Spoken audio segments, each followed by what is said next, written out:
And when I came back up, he had the gun now.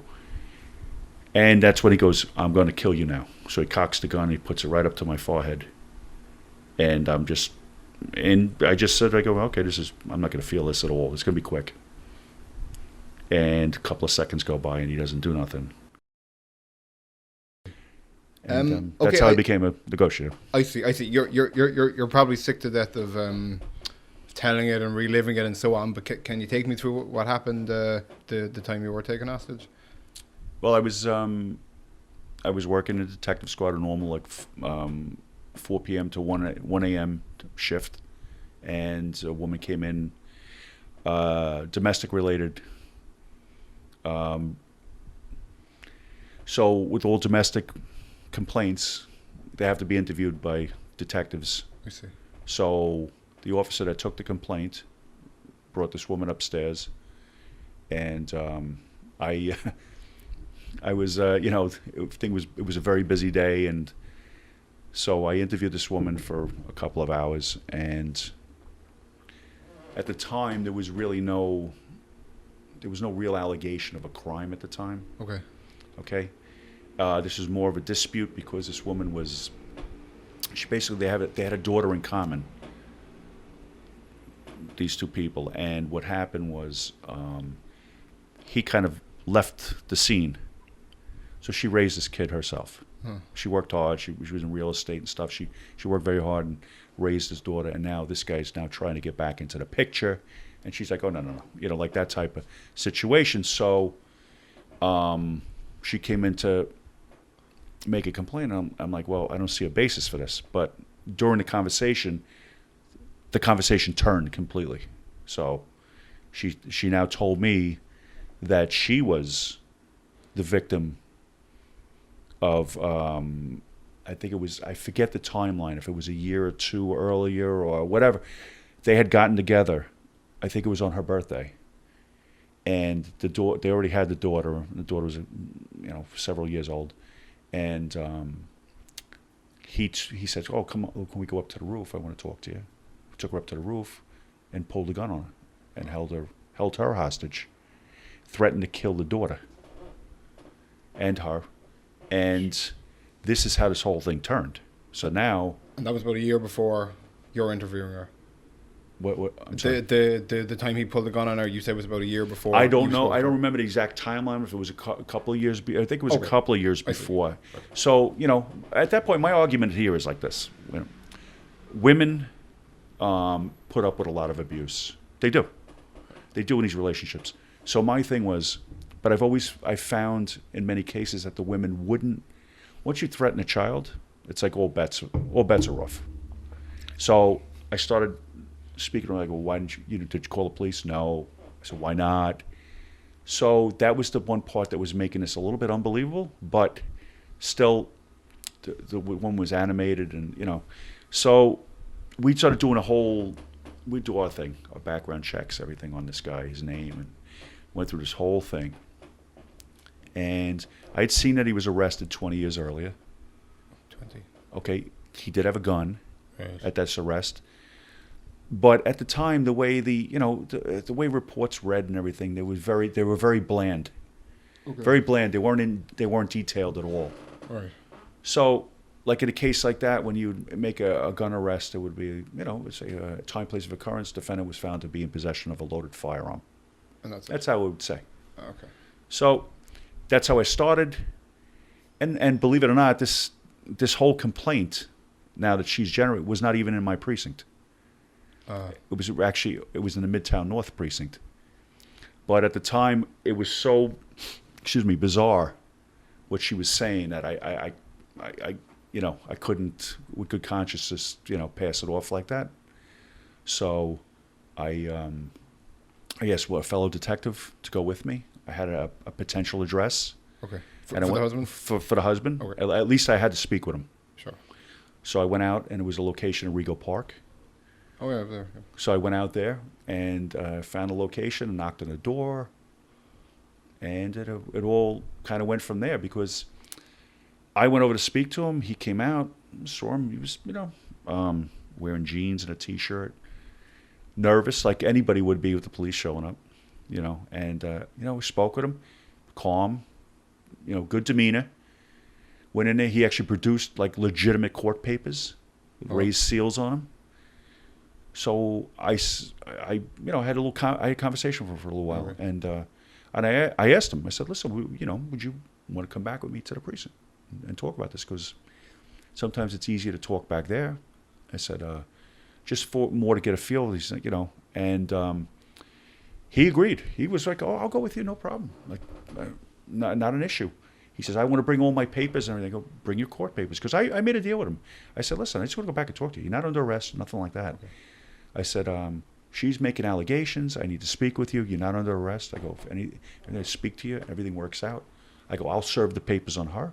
You guys can settle this in court. I'll drop you back off later on home." Okay. He's like, "Okay, great." So, but right before we went in, I stopped him and I patted him down. I said, "Listen, I know you've arrested 20 years ago for a gun." I said, "I did look into it." I said, "You understand I'm doing this because nobody gets in my car if I don't know you." And he was like, "Okay, no problem." So at that point, he turned the lights out and I was standing right in the doorway. So the room went dark. He puts his jacket on. It's winter time. It was on January 14th, 2002. Okay. And he now comes out, gets in the car. The detective with me gets in the back seat with him, sitting next to him. You had already patted him down, and then he puts on the coat. Yeah. Okay. Okay. And that'll play a little role. So we go down and get in the car. We go back to the precinct. While he's in the precinct, he's in our interview room. Right. And I just explained to my supervisor at the time. I said, "Listen, this is what I got. I don't have anything." So I just got to talk to him and told him the whole thing like I told him. He's like, "Yeah, no problem. You do whatever you got to do, Mike." Went back into the room. He's sitting there like extremely tense now. Different demeanor. Completely different demeanor. And I said, "What's the matter? Relax." I go, calm. What's the matter? "You're not under arrest." Tried to talk to him. "Take your jacket off. Let's talk." As he handed me his jacket, now he had a very, very lightweight ski jacket. He handed it to me and it had like a lot of weight in it. So when I said, "Oh, this jacket's heavy." So I went over to the pocket and I said, okay. And meanwhile, at the time, there's a table there and he's making his way around it. He's kind of like moving slowly around the table. As this is going on, I reach in the pocket. There's a plastic bag. First thing I'm thinking, "Oh, God, don't tell me this guy just brought drugs in here with him and whatever." I pull it out. It's actually 2 magazines with ammunition. Right. Pistol ones? Yeah. So I was like, I said, and I literally just, I just kind of let out a curse word. And I was like, "Here we go." And I looked over at him and his face was completely changed, like angry and twisted. And he's already got his hands down his pants and he's pulling out. So at that time I had my gun. I'm left-handed. I go to reach for my gun. He's already clearing his waist. So I reach over the table and I grab the gun as it comes out of his pants. So we're in a struggle now. I won't let go of it. We're like locked up. We're fighting over a table. And we're sliding back and forth. I eventually get close. I could never get too close to him, so I finally pushed him where I knocked him down. I turned around to run out of the room. Now I'm yelling, "Gun, gun," let the other detectives know.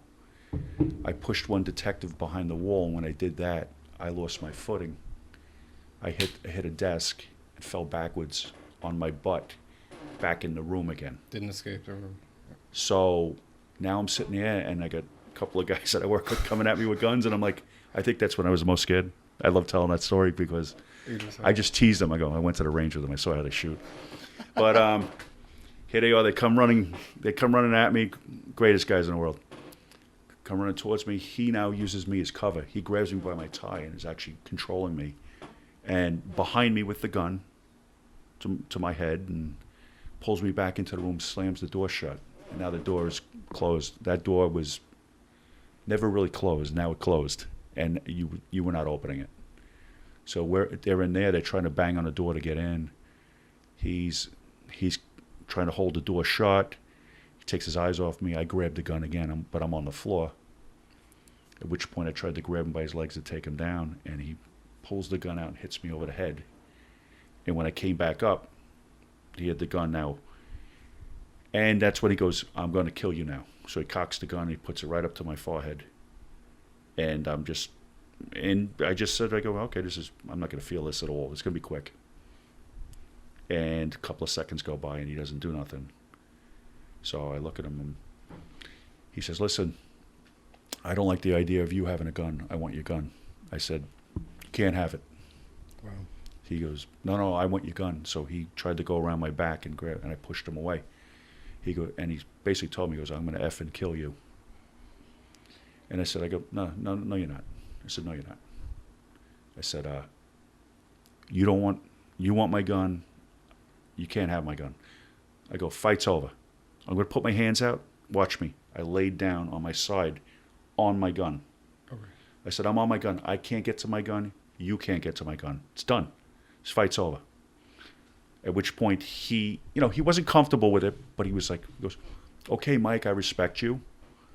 He says, I'm not comfortable with this, but I respect you. So what he did was he then spun me around. He was very, very good at what he did. Okay? He spun me. He moved the table like he wanted to. He knew in this room we were in, there's a glass where you can look in, but they can't see you. Right. We use it for lineups. He knew people were looking in there. He was trying to do that to block that, to enhance the strength in the door. There were a couple of items in there, but I cut him off at each one because he wanted to use there was a small locker. I said, listen, the leg on the bottom's bad. It's leaning against the wall. If you use that, it's going to fall down. It's full of sweatshirts. I said, this table over here, the leg, as soon as you move it, the leg's going to fall out of it. I said, you can't use these. So he was a little frustrated with that, but he was trying to be tactical. And then so I knew, this guy's very tactically aware and well-trained. It winds up that he was in the Israeli military. He lived in Israel. So part of the thing is going into the service. And he was trained. He was very good with a gun, very good with his tactics and everything. So now we had a standoff now that went on for hours. Okay, so as this is going back and forth, finally I never even knew there was a hostage negotiation team. I hear this name. I couldn't even remember his name, Jack Cambria's name in the beginning. Right. Now all of a sudden I hear, hi, this is so-and-so. This is so-and-so, and this is so-and-so. Well, his demand was, one of the things was he wanted all these papers, how the government, he was basically like a troubleshooter, like a hitman for the government. He was doing jobs for the government, like the CIA type stuff. In his mind. Well, it was never confirmed or anything, but this is what he's saying, and he wanted to expose them, and he had all his laminated letters, and so he wanted me to, I was reading them, they were reading them. He wanted a reporter. At the time, Michael O'Looney was a reporter for Channel 2 News. Michael O'Looney had just left Channel 2 News, became the commissioner of public information for the New York City Police Department. Oh. So literally Michael just got back from vacation. And he had already turned in his credentials. So he's sliding his passport under the door. And the guy, he's like, what is this? He goes, I just came from vacation right here. But at this point now, Adrian had this gun cocked and to my head the entire time with his finger on the trigger. He actually had it held? Oh no, he had it right about this far from my head. Jeez. The entire time. So he's listening to this, and we're going back and forth, and I'm looking at him, and I'm trying to move a little bit just to keep, because I'm starting to go numb. This was a long time. So they're going back and forth. They're having the conversations. He tested Mike O'Looney to see if he was legit. He was asking me, he goes, is this guy legit? I go, Mike O'Looney, from Channel 2 News. And he was like, okay. And he felt, they made him feel comfortable with everything, and the other detective was Sam Miller. Sam, fantastic guy, 9th Precinct, retired. And he was also big with the Detective Endowment Association. So Sam was there talking, and Sam plays a key part in it too, Sam being of Jewish descent also. Okay, so what happened was Adrian agreed. He goes, if everything goes good, I'm going to let Mike go. So he said it at one time during the interactions. Sure. So later on, they basically met his demands. Had a reporter, listened to all the stuff that he was trying to promote. And at this point, he goes, I want a rabbi. And Jack Henry's like, no. He says, listen to me. We've answered all your demands. We got a reporter. This is what we did. So that's when Sam Miller steps in and says, listen, you said you were in the Israeli army. Yes, I was. Very proud of that. He goes, okay, so obviously you're a man of honor. Yes, I am. Okay, now honor your agreement. You said you're going to let Mike go. So be an honorable man, being that you were in the military, and do the right thing here. Let Mike go. Took the hard approach with him. So he says, okay, I'm going to let him go. Now I'm sitting there. Yeah, what it was is right before that happened, maybe a short time, I forget how long the time was going. I can only imagine. But I said to Adrian when he leaned down, I said to the hostage taker, I said, listen, can you please stop pointing that effing gun at me? I said, you're going to sneeze or cough, and this is over. This means nothing. You solved nothing. And he looked at me, and he actually put the gun up, put it back down, and what you couldn't tell, it was still pointed at my head, but it was actually away from my head. So if you know what I'm saying, so if you look from one direction, it's pointed at my head, but meanwhile it's actually pointed a couple inches away from it. So this was going on. We had become, it was almost like him and I against everybody else now. That's how things started to turn a little bit. And at which point, now he says, I'm gonna surrender. So I'm going, oh, here we go. So, first thing that runs through my mind now is that either it's going to continue, he's going to surrender, he could kill me and kill himself, or just kill me and that's it. That's really the three choices here. So I was trying to move a little bit because I in my own mind I was thinking maybe I'll take a shot and try and grab the gun again before I just don't get, But he, at that point, he just, a couple of maneuvers, better than I've ever seen anybody work a gun. He took that gun apart into pieces and handed it to me. Oh. Here you go, Mike. And I was dumbfounded. I had probably the same stupid look I have right now.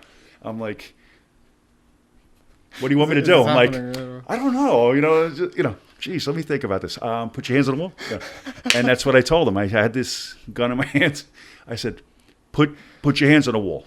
Turn around, put your hands on the wall. And I'm yelling out, I've got the gun. I got the gun. And all of a sudden, boom, boom, boom. That's 3 times.